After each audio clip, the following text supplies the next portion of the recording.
كوكو، سلام البنات، ان شاء الله تكونوا بخير والصحه تاعكم تكون لاباس. مرحبا بكم في قناتي روتينات امنا، وفي اللي اول مره تشوف القناه نقولها مرحبا بك. ماذا بك ديري ابوني وديري لايك وفعلي الجرس باه يوصلك جديد. لهنا جيتكم بوصفه الفلفل المحشي. فلفل المحشي كما يقول الخاطر. واش نحتاجو في هذه الوصفه؟ نحتاجو فلفل حلو يكون منقي، نحيولو الزريعه تاعو نحطوه على جنب. وهنايا ثاني في الحشو واش نحتاجو شويه رز، شويه بصله مربيه مع ثوم، مع المعدنوس. نخلطوا هذه المقادير كامله مع بعضاهم. نحتاجو اوسي بولي عاشي. لهنا كيما تشوفوا راني ضفت البولي هذاك.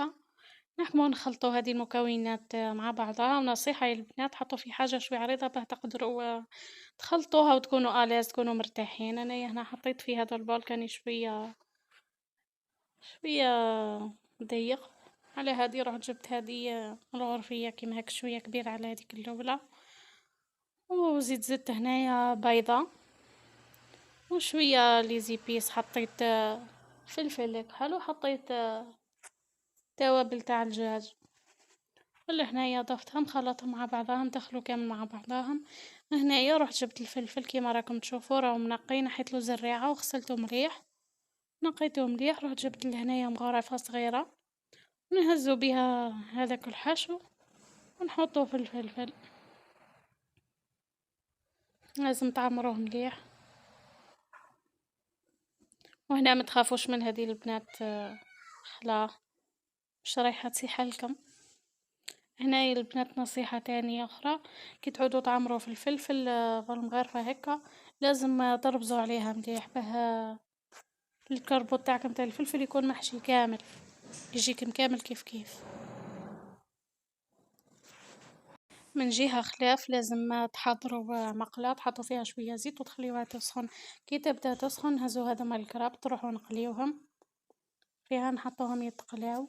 لازم القشرة تاعهم هذيك تصفار، خاطر من بعديك رايحين نقشروا هذايا الفلفل هو سخون، لازم تقشروه هو سخون باه تتنحالكم ليه. هنايا مش راح تعيقكم خلاك يعود سخون. كما راكم تشوفوا لهنايا راه بدا يطيب لي. نقصوا عليه هنايا، نقصوا عليها النار باه يطيب لكم الفلفل مليح يجيكم طري. شوفوا هنا راهو طابلي كامل.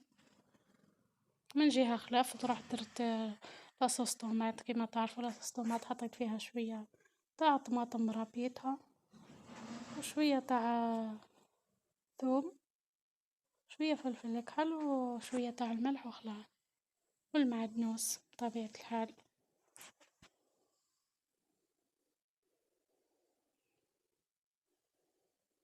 بعد ما توجدنا نروحو نجيبو البلا اللي نطيبو فيه. انا درت في هذا البلاطو تاع الاوفال.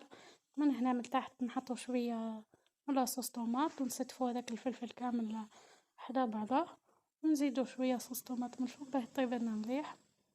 خاطر راح ندخلوه للفور غير يتجمر. هنا كيما تعرفوا الفلفل راهو طايب، هذاك الروز طايب، البولي هذاك اشي كيما تعرفوا البولي ليه يطيب. راح ليه الطيب لي مش راح تحكم وقت ياسر من 10 دقايق، غير تتجمر هكا في بعضها وخلاص. في الاخير هاي النتيجة قدام عينيكم، حاجة سهلة وما تديش الوقت. ليه رايحة تكمليه كيما راكم تشوفوا لهنايا هاي قدامكم. وفي الاخير يا البنات ما تنساوش تدعموني، ديري ابوني، ديروا لايك،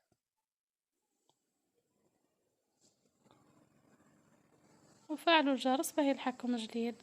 طبيعة الحال هنا كيما راكم تشوفوا راني قاعدة نعطيلكم فيه من داخل كيفاه راهو طايب، طاب لي كلش.